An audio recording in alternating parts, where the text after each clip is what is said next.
ಶ್ರೀಗುರುಭ್ಯೋ ನಮಃ. ವಂದೇ ವಂದ್ಯಂ ಸದಾನಂದಂ ವಾಸುದೇವಂ ನಿರಂಜನಂ ಇಂದಿರಾಪತಿಮಾಧ್ಯಾದಿಪರದೇಶಪರಪ್ರದಂ.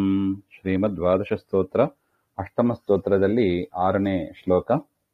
ಪಶ್ಯತಾಂ ದುಃಖ ಸಂತಾನ ನಿರ್ಮೂಲನಂ ದೃಶ್ಯತಾಂ ದೃಶ್ಯತಾಮಿತ್ಯಜೇಷಾರ್ಚಿತಂ ನಶ್ಯತಾಂ ದೂರಗಂ ಸರ್ವದಾಪ್ಯಾತ್ಮಗಂ ವಶ್ಯತಾಂ ಸ್ವೇಚ್ಛಯಾ ಸಜ್ಜನೇಷ್ವಾಗತಂ ಪ್ರೀಣಯಾಮೋ ವಾಸುದೇವಂ ದೇವತಾಮಂಡಲಾಖಂಡಮಂಡನಂ ಪ್ರೀಣಯಾಮೋ ವಾಸುದೇವಂ. ವಾಸುದೇವನನ್ನ ಸಂತೋಷಪಡಿಸೋಣ. ಇಡೀ ದೇವತಾ ಸಮೂಹಕ್ಕೆ ಭೂಷಣನಾದ ಆ ಪರಮಾತ್ಮನನ್ನ ಸಂತೋಷಪಡಿಸೋಣ. ಹಾಗೆ ಅಂತ. ಎಂತಹ ಪರಮಾತ್ಮ ಹಾಗೆ ಅಂದ್ರೆ, ಪಶ್ಯತಾಂ ದುಃಖ ಸಂತಾನ ನಿರ್ಮೂಲನಂ ಬ್ರಹ್ಮ ಅಪರೋಕ್ಷ ಜ್ಞಾನವತಾಂ. ಯಾರು ದೇವರನ್ನ ಕಾಣ್ತಾರೆ ಅಂದ್ರೆ ಅಪರೋಕ್ಷ ಜ್ಞಾನವನ್ನು ಯಾರು ಪಡೀತಾರೆ ಅವರಿಗೆ ಇರತಕ್ಕ ದುಃಖ ಸಂತಾನ, ದುಃಖಗಳ ಪ್ರವಾಹ. ಸಂತಾನ ಅಂದ್ರೆ ಮಕ್ಕಳು ಅಂತ ಒಂದು ಅರ್ಥ, ಇನ್ನೊಂದು ಪ್ರವಾಹ ಅಂತ ಒಂದು ಅರ್ಥ. ದುಃಖದ ಪ್ರವಾಹ ನಮಗೆ ಹೇಗಿರ್ತದೆ ನೋಡಿ. ಬೆಳಿಗ್ಗೆದ್ದು ದುಃಖ, ಮಧ್ಯಾಹ್ನ ದುಃಖ, ರಾತ್ರಿ ದುಃಖ, ಮತ್ತೆ ಮಾರನೇ ದಿವಸ ಬೆಳಿಗ್ಗೆ ದುಃಖ, ಮಧ್ಯಾಹ್ನ ದುಃಖ, ರಾತ್ರಿ ದುಃಖ. ದುಃಖದ ಪ್ರವಾಹ. ಆ ಪ್ರವಾಹ ಸಂಸಾರ ಅಂದ್ರೆ ಹಾಗೆ. ಸುಖ ದುಃಖ ಎರಡು ಮಿಶ್ರಿತವಾಗಿ ಇರೋದು. ಯಾವುದು ಸುಖ, ಕೇವಲ ಸುಖ, ಶಾಸ್ತ್ರ ಬಿಟ್ಟು ಇನ್ಯಾವುದು ಇಲ್ಲವೇ ಇಲ್ಲ ನೋಡಿ. ಶಾಸ್ತ್ರ ಸುಷುಪ್ತಿ ನಿದ್ರೆ, ಗಾಢಾವಸ್ಥೆಯಲ್ಲಿ ಇರತಕ್ಕ ಒಂದು ನಿದ್ರೆ. ಅದು ಬಿಟ್ಟು ಇನ್ಯಾವುದು ಸುಖ ಅಂತ ಇಲ್ಲವೇ ಇಲ್ಲ. ಅದರಿಂದ ಶಾಸ್ತ್ರ ಚಿಂತನೆ ನಿರಂತರ ಮಾಡಿ ಅಂತ ಹೇಳ್ತಾರೆ. ಭಾರಿ ಆನಂದ ಆಗ್ತದೆ. ಪರಮಾತ್ಮನ ವಿಚಾರ ಕೇಳ್ತಾ ಕೇಳ್ತಾ ಆನಂದದಲ್ಲಿ ಇರ್ತೀವಿ. ಅಂತ ದುಃಖವನ್ನ, ಪ್ರವಾಹ ರೂಪವಾದ ಸಂಸಾರದಲ್ಲಿ ನಾವು ಅನುಭವಿಸುವ ದುಃಖವನ್ನ ನಿರ್ಮೂಲಯತಿ, ನಿರ್ಮೂಲನ, ಸಮೂಲವಾಗಿ ನಾಶ ಮಾಡತಕ್ಕವ. ಬುಡ ಸಮೇತ ಕಿತ್ತೋದು ಅಂತಾರೆ ನೋಡಿ. ಭೀಮಸೇನ ದೇವರು ಮರಗಳನ್ನ ಹೆಂಗ್ ಕಿತ್ತಿದ್ರು, ಬುಡ ಸಮೇತ ಕಿತ್ತಿದ್ರಂತ. ಆ ತರ ರೂಟ್ ಔಟ್ ಅಂತ ಹೇಳ್ತಾರೆ ನೋಡಿ. ರೂಟ್ ಔಟ್ ಮಾಡ್ಬೇಕು, ಮತ್ತೆ ಬೆಳಿಬಾರದು. ಆ ತರ ದುಃಖವನ್ನ ನಾಶ ಮಾಡತಕ್ಕ ಸಾಮರ್ಥ್ಯ ಯಾವುದಕ್ಕಿದೆ? ಪರಮಾತ್ಮನ ಅಪರೋಕ್ಷ ಜ್ಞಾನಕ್ಕಿದೆ. ಪರಮಾತ್ಮನ ಅಪರೋಕ್ಷ ಜ್ಞಾನಕ್ಕೆ ಇಂಥ ಒಂದು ಮಹಿಮೆ ಅಂದ್ರೆ ದೇವರ ಮಹಿಮೆ ಎಂತದ್ದು ಇರ್ಲಿಕ್ಕಿಲ್ಲ ಹೇಳಿ. ಅದರಿಂದ ಹೇಳಿದ್ದು ಪ್ರೀಣಯಾಮೋ ವಾಸುದೇವಂ. ಪರಮಾತ್ಮನನ್ನ ಸಂತೋಷಪಡಿಸೋಣ. ಲೋಕದಲ್ಲಿ ಬೇಕಾದ ಜನ ಇದ್ದಾರೆ. ಆಫೀಸಲ್ಲಿ ಮ್ಯಾನೇಜರ್ ಇದ್ದಾರೆ, ಸ್ಕೂಲಲ್ಲಿ ಟೀಚರ್ಸು, ಪ್ರಿನ್ಸಿಪಲ್ಸ್ ಅಂತೆಲ್ಲ ಇದ್ದಾರೆ. ಯಾರು ಸಂತೋಷ ಪಟ್ರು ಏನು ಆಗೋದಿಲ್ಲ ನಮಗೆ ನೋಡಿ. ಅಥವಾ ಮನೇಲಿ ಇಟ್ಕೊಳ್ಳೋಣ, ಮನೆಯಲ್ಲಿರುವ ಫ್ಯಾಮಿಲಿ ಮೆಂಬರ್ಸ್ ಅನ್ನ ಸಂತೋಷ ಪಡಿಸೋಣ. ಮತ್ತೆ ಏನಾಗ್ತದೆ, ಮತ್ತೆ ಅವ್ರು ದುಃಖದಲ್ಲೇ ಇರ್ತಾರೆ. ಏನೋ ಒಂದು. ಆದ್ರೆ ದೇವರನ್ನ ಸಂತೋಷ ಪಡಿಸಕ್ಕೆ ಹೊರಟ್ರೆ ಇದು ಯಾವುದು ಅಡ್ಡಿ ಬರೋದಿಲ್ಲ ನೋಡಿ. ಪರಮಾತ್ಮ ನಿತ್ಯ ತೃಪ್ತ. ಅವನಿಗೆ ನಮ್ದು ಯಾವುದು ಬೇಕಾಗೇ ಇಲ್ಲ.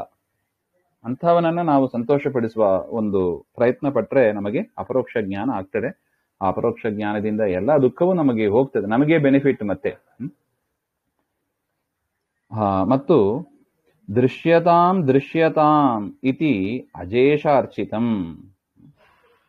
ತಂ ಬ್ರಹ್ಮ ಅಸ್ಮಾಭಿಃ ದೃಶ್ಯತಾಂ ದೃಶ್ಯತಾಂ.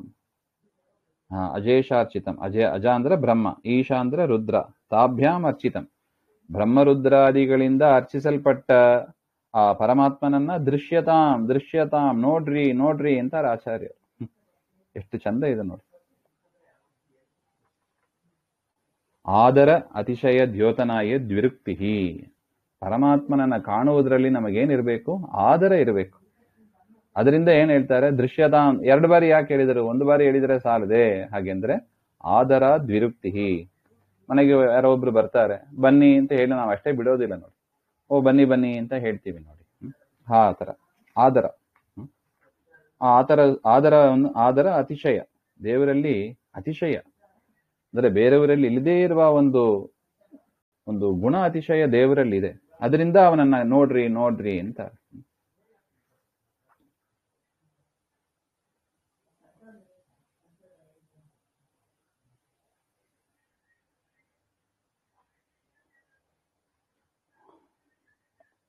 ನಶ್ಯತಾಂ ದೂರಗಂ ಸರ್ವದಾಪ್ಯಾತ್ಮಗಂ. ಹಾಗೆ ನಶ್ಯತಾಂ. ನಶ್ಯತಾಂ ಅಂದ್ರೆ ಮಿಥ್ಯಾಜ್ಞಾನೇನ ತಮಸಿ ಪತಿತ್ವ ಸ್ವರೂಪ ದುಃಖ ಪ್ರಾಪ್ತಿ ಲಕ್ಷಣಂ ನಾಶಂ ಪ್ರಾಪ್ನುವತಾಂ ಅಸುರಾಣಾಂ ದೂರಗಂ ಸಮ್ಯಜ್ಞಾನಿನಾಂ ಸರ್ವದಾಪಿ ನಿರಂತರಮಪಿ ಆತ್ಮಗಂ. ಆಚಾರ್ಯರ ಪದಗಳ ಜೋಡಣೆ ಹೇಗಿದೆ ನೋಡಿ. ನಶ್ಯತಾಂ ದೂರಗಂ, ಯಾರು ನಾಶವಾಗ್ತಾರೆ, ನಾಶ ಹೊಂದುತ್ತಾರೆ ಅಥವಾ ನಮ್ಮನ್ನು ನಾಶ ಮಾಡ್ತಾರೆ ಅವರನ್ನ ದೂರದಲ್ಲಿ ಇಡಿ ಅಂತಾರೆ. ಮಿಥ್ಯಾಜ್ಞಾನದಿಂದ, ಮಿಥ್ಯಾಜ್ಞಾನ ಅಂದ್ರೆ ಯಥಾರ್ಥ ಜ್ಞಾನ ಅಲ್ಲ, ಅದು ಅಯಥಾರ್ಥ ಜ್ಞಾನ ಅಂತ ಅರ್ಥ. ಅಯಥಾರ್ಥ ಜ್ಞಾನದಿಂದ ತಮಸಿನಲ್ಲಿ ಬಿದ್ದು ಸ್ವರೂಪ ದುಃಖವನ್ನ ಹೊಂದುವ ಹೊಂದಿ ನಾಶವನ್ನ ಹೊಂದುವ ಆ ಅಸುರರನ್ನ ದೂರಗಂ, ಅವರನ್ನ ದೂರ ಇಡ್ರಿ, ಅಸುರರನ್ನ ದೂರ ಇಡ್ರಿ. ನಮ್ದು ತಿರುಗು ಮುರುಗು ನೋಡಿ. ಪಾಠ ಹೇಳಿಕೊಡ್ತಾರೆ, ಶಾಸ್ತ್ರ ಹೇಳಿಕೊಡ್ತಾರೆ, ಕಲಿಯನ್ನ ದೂರ ಮಾಡ್ರಿ. ಹಾಗೆಂದ್ರೆ ಕಲಿಯನ್ನ ತೊಡೆ ಮೇಲೆ ಇಟ್ಕೊಂಡು ಮುದ್ದು ಮಾಡಿಸ್ತಾ ಕೂತಿರ್ತೀವಿ. ಆ ಅಜ್ಞಾನ ನಮ್ಮ ಬಿಟ್ಟು ಹೋಗ್ಬಾರ್ದು. ಯಾಕೆ? ಶಾಸ್ತ್ರ ಕೇಳಿದರೆ ಏನಾಗ್ತದೆ? ಅಜ್ಞಾನ ಹೋಗ್ಬಿಡುತ್ತದೆ. ಅಜ್ಞಾನ ಹೋಗ್ಬಾರ್ದು ನಮಗೆ, ಅದನ್ನು ಮುದ್ದಿಸ್ತಾ ಇರೋದಷ್ಟೆ. ಇದು ನಮ್ದು ಹಣೆ ಬಾರ. ಆಚಾರ್ಯ ಎಷ್ಟು ಚೆನ್ನಾಗಿ ಹೇಳ್ತಾರೆ ನೋಡಿ. ನಶ್ಯತಾಂ ದೂರಗಂ, ಅಸುರರನ್ನ ದೂರ ಇಡ್ರಿ ಅಂತಾರೆ. ಕಲಿಯನ್ನ ಓಡಿಸಿರಿ ಫಸ್ಟ್. ಶಾಸ್ತ್ರ ವಿಚಾರ ಮಾಡಿ ವಾಯುದೇವರ ಶಾಸ್ತ್ರ ಕಿವಿಗೆ ಬಿದ್ದಷ್ಟು ಆ ಕಲಿ ಹೆದರ್ತಾನೆ, ಹತ್ರ ಬರಕ್ಕೆ ಹೆದರ್ತಾನೆ. ಇದು ಬೇರೆ ಯಾವುದರಿಂದ ಆಗದೇ ಇರುವ ಒಂದು ಕಾರ್ಯ. ಕೃಷ್ಣನ ಮಾತು, ಅರ್ಥಾತ್ ಕೃಷ್ಣ ವೇದವ್ಯಾಸರ ಮಾತು, ಆಚಾರ್ಯರ ಮಾತು, ಇನ್ನು ಟೀಕಾಕೃತ್ಪಾದರ ಮಾತು, ಇದೆಲ್ಲ ಕಲಿಯನ್ನ ದೂರ ಮಾಡಿಸುವ ಒಂದು ಸಾಮರ್ಥ್ಯ ಇರತಕ್ಕದ್ದು. ಆ ವಾಕ್ಯಗಳಿಗೆ ಆ ಸಾಮರ್ಥ್ಯ ಇದೆ, ಬೇರೆ ವಾಕ್ಯಗಳಿಗೆ ಇಲ್ಲ. ಅದು ಶಾಲೆಗಳಲ್ಲಿ ನೀವು ಎಷ್ಟೇ ಓದಿದ್ರು ಕೂಡ ಈ ಒಂದು ಕಲಿಯನ್ನು ಓಡಿಸುವ ಸಾಮರ್ಥ್ಯ ಬರೋದಿಲ್ಲ ನೋಡಿ. ಅದಕ್ಕೆ ಸಂಸಾರದಲ್ಲಿ ಹೇಳ್ತಾರೆ ನೋಡಿ, ಕಲಿ ಎಲ್ಲೆಲ್ಲಿ ಇರ್ತಾನೆ ಹಾಗೆಂತ ಪಟ್ಟಿ ಮಾಡಿದ್ದಾರೆ. ಭಾಗವತದಲ್ಲಿ ಹೇಳಿದ್ದಾರೆ, ಆ ಕಲಿಯನ್ನ ದೂರ ಮಾಡ್ರಿ ನೋಡಿ. ಈ ಆಚಾರ್ಯರ ಸಂದೇಶವನ್ನ ಹರಿಕಥಾಂಸಾರದಲ್ಲಿ ನಾವು ನೋಡ್ತೀವಿ. ನಶ್ಯತಾಂ ದೂರಗಂ ಸಮ್ಯಕ್ ಜ್ಞಾನಿನಾಂ ಸರ್ವದಾಪಿ ನಿರಂತರಮಪಿ. ಇನ್ನು ಜ್ಞಾನಿಗಳು ಅಂತ ಯಾರಿದ್ದಾರೆ? ವೈಷ್ಣವರು, ಬ್ರಹ್ಮಾದಿ ಬ್ರಹ್ಮರುದ್ರಾದಿ ಸಕಲ ದೇವತೆಗಳು, ಋಷಿಗಳು, ವೈಷ್ಣವರು ಅಂತ ಯಾರ್ಯಾರಿದ್ದಾರೆ ಅವರೆಲ್ಲರನ್ನೂ ಕೂಡ ಹೃದಯ ಸರ್ವಜೀವೇಶು ಅಂತರ್ಯಾಮಿತೆಯ ಸನ್ನಿಹಿತಂ, ಎಲ್ಲರ ಜೀವರಲ್ಲೂ ಕೂಡ ಅಂತರ್ಯಾಮಿಯಾಗಿರತಕ್ಕ ಆ ಪರಮಾತ್ಮನನ್ನ ಸಂತೋಷ ಪಡಿಸೋಣ. ಹಾಗೆ ಅಂತ ಅಲ್ಲಿಗೆ ಅನ್ವಯ. ನಶ್ಯತಾಂ ದೂರಗಂ ಸರ್ವದಾಪಿ ಆತ್ಮಗಂ. ಹಾಗೆ ಆತ್ಮಗಂ ಅಂದ್ರೆ ಎಲ್ಲರ ಹೃದಯದಲ್ಲಿ ಇರತಕ್ಕವ ಅಂತ ಅರ್ಥ. ಇರತಕ್ಕ ಪರಮಾತ್ಮನನ್ನ ದೈತ್ಯರಿಂದ ದೂರನಾಗಿರತಕ್ಕ, ಅಂದ್ರೆ ನಾವು ದೂರ ಮಾಡಬೇಕು. ಒಂದು ನಮಗೆ ಆಚಾರ್ಯರು ಕೊಟ್ಟ ಸಂದೇಶ ಅಂತ ಆದರೆ, ಆ ದೈತ್ಯರು ಏನಾಗಿರ್ತಾರೆ, ದೇವರ ವಿಚಾರ ಅಂತ ಬಂದಾಗ ಆ ದೈತ್ಯರು ಏನಾಗಿರ್ತಾರೆ? ದೂರಗ. ದೇವರು ದೈತ್ಯರು ಅಂದ್ರೆ ಆಗೋದಿಲ್ಲ. ಅಂದ್ರೆ ದೈತ್ಯರಿಗೆ ದೇವರು ಅಂದ್ರೆ ಆಗೋದಿಲ್ಲ ನೋಡಿ. ಅದು ಮಹಾಭಾರತ ಪಾಂಡವರ ಸಂಧಿ ಮಾಡಬೇಕು ಅಂತ ಕೃಷ್ಣ ಹೊರಟ್ರೆ ಆ ದುರ್ಯೋಧನಾದಿಗಳು ಏನ್ ಮಾಡಿದ್ರು? ಅವನನ್ನು ಕೃಷ್ಣನನ್ನೇ ಕಟ್ಟಿಯಾಗಬೇಕು ಅಂತ ಹೊರಟ್ರು. ಕೃಷ್ಣ ಎಷ್ಟು ಚಮತ್ಕಾರ ನೋಡಿ. ನೋಡಪ್ಪ, ನಿಮ್ಮಿಂದ ನನ್ನನ್ನು ಕಟ್ಟಿ ಹಾಕ್ಲಿಕ್ಕೆ ಆಗೋದಿಲ್ಲ. ಯಾಕೆ? ನೀನೇನು ಅಷ್ಟು ದೊಡ್ಡ ವ್ಯಕ್ತಿಯ? ಹಾಗೆ ಅಂದ್ರೆ ಸರ್ವಗಂ, ನಾನು ಎಲ್ಲ ಕಡೆ ವ್ಯಾಪ್ತನಾದವ ಅಂತ ಪರಮಾತ್ಮ ವಿಶ್ವರೂಪವನ್ನೇ ತೋರಿಸ್ತಾನೆ ಅಂತ ಹೇಳ್ತಾರೆ. ಅಂತ ಅವರನ್ನ ಹುಚ್ಚರು ಕಟ್ಟಿ ಹಾಕ್ತೀವಿ ಅಂತ ಹೋಗ್ತಾರೆ. ನಶ್ಯತಾಂ ದೂರಗಂ.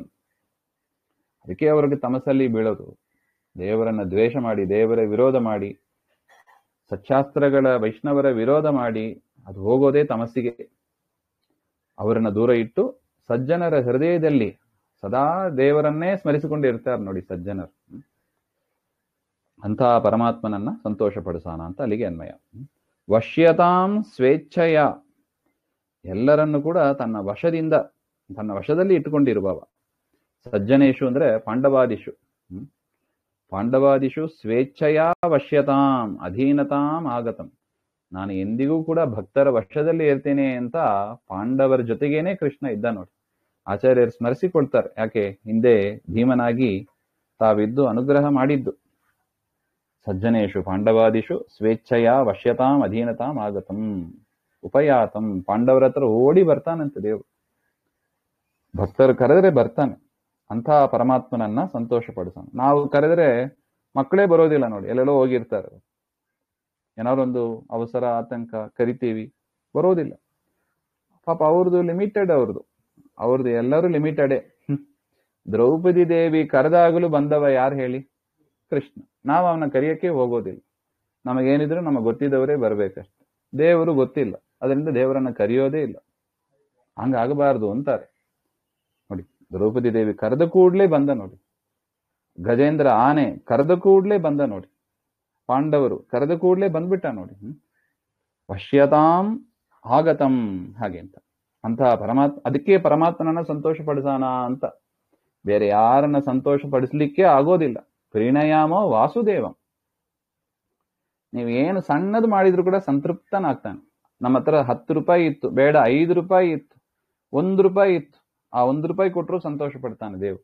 1 ರೂಪಾಯಿಯೂ ಇಲ್ಲ, ಮಣ್ಣಿನ ಪಿಂಡ ಮಾಡಿಟ್ಟ ಅವನು, ಯಾರು? ಮಾಧವ ಬ್ರಾಹ್ಮಣ. ಅಷ್ಟಕ್ಕೆ ಪರಮಾತ್ಮ ಸಂತೋಷನಾದವನು. ಯಾವ ನೀವು ಊಟ ಆಗ್ಬೇಕು ಅಂತ ಹೇಳಿ ಮನೇಲಿ ಇರುವವರಿಗೆ ಒಂದು ಮಣ್ಣು ತಂದು ಇಡಿ ನೋಡೋಣ, ಸಂತೋಷ ಪಡ್ತಾರ ಅವರು? ಆ ಮಣ್ಣನ್ನು ನಮ್ಮ ಮೇಲೆ ಎಸೆದ್ಬಿಟ್ಟು ಹೋಗ್ತಾರೆ. ಅವರು ಪಾಪ ಅವ್ರದ್ದು ಲಿಮಿಟೆಡ್, ಅವ್ರ ಲಿಮಿಟೇಷನ್ಸ್ ಇದೆಲ್ಲ, ಅವರ ಲಿಮಿಟೇಷನ್ಸ್. ಭೂಮಾತೆ ಕೃಷ್ಣನನ್ನ ಕರೆಸಿಕೊಂಡವಳು ಭೂಮಾತೆ ಏನ್ ಕೊಟ್ಲು? ಭೂಮಿಯಲ್ಲಿ ಏನಿದೆ? ಮಣ್ಣಿದೆ ಅಷ್ಟೇ. ತನ್ನಲ್ಲಿ ಮಣ್ಣನ್ನೇ ಕೊಟ್ಲು. ಪರಮಾತ್ಮ ಅದನ್ನು ಸ್ವೀಕಾರ ಮಾಡಿದ ನೋಡಿ. ಸ್ವೀಕಾರ ಮಾಡಿದ್ದೇನು? ಬ್ರಹ್ಮಾಂಡವನ್ನೇ ತೋರಿಸಿದ ಯಶೋಧಾ ಮಾತೆಗೆ. ನಮ್ಮಲ್ಲಿ ಏನಿದ್ರೂ ಅದನ್ನ ಸ್ವೀಕಾರ ಮಾಡಿ ಮನಸ್ಸು ಪೂರ್ವಕ ಕೊಡ್ಬೇಕಷ್ಟೆ. ಮನಃಪೂರ್ವಕ ಕೊಟ್ಟದ್ದನ್ನ ಸ್ವೀಕಾರ ಮಾಡುವ ಒಂದೇ ವ್ಯಕ್ತಿ ಅಂದ್ರೆ ಅದು ವಾಸುದೇವನೇ. ಅದರಿಂದ ಹೇಳ್ತಾರೆ ಪ್ರೀಣಯಾಮೋ ವಾಸುದೇವಂ ಹಾಗೆ ಅಂತ. ಪಶ್ಯತಾಂ ದುಃಖ ಸಂತಾನ ನಿರ್ಮೂಲನಂ ದೃಶ್ಯತಾಂ ದೃಶ್ಯತಾಂ ಇತ್ಯಜೇಷಾರ್ಚಿತಂ ನಶ್ಯತಾಂ ದೂರಗಂ ಸರ್ವದಾಪ್ಯಾತ್ಮಗಂ ವಶ್ಯತಾಂ ಸ್ವೇಚ್ಛಯಾ ಸಜ್ಜನೇಷ್ವಾಗತಂ ಪ್ರೀಣಯಾಮೋ ವಾಸುದೇವಂ ದೇವತಾಮಂಡಲಾಖಂಡಮಂಡನಂ ಪ್ರೀಣಯಾಮೋ ವಾಸುದೇವಂ. ಶ್ರೀಮಧ್ವಾಂತರ್ಗತ ಶ್ರೀಕೃಷ್ಣಾರ್ಪಣಮಸ್ತು. ಶ್ರೀಹರೇ ನಮಃ.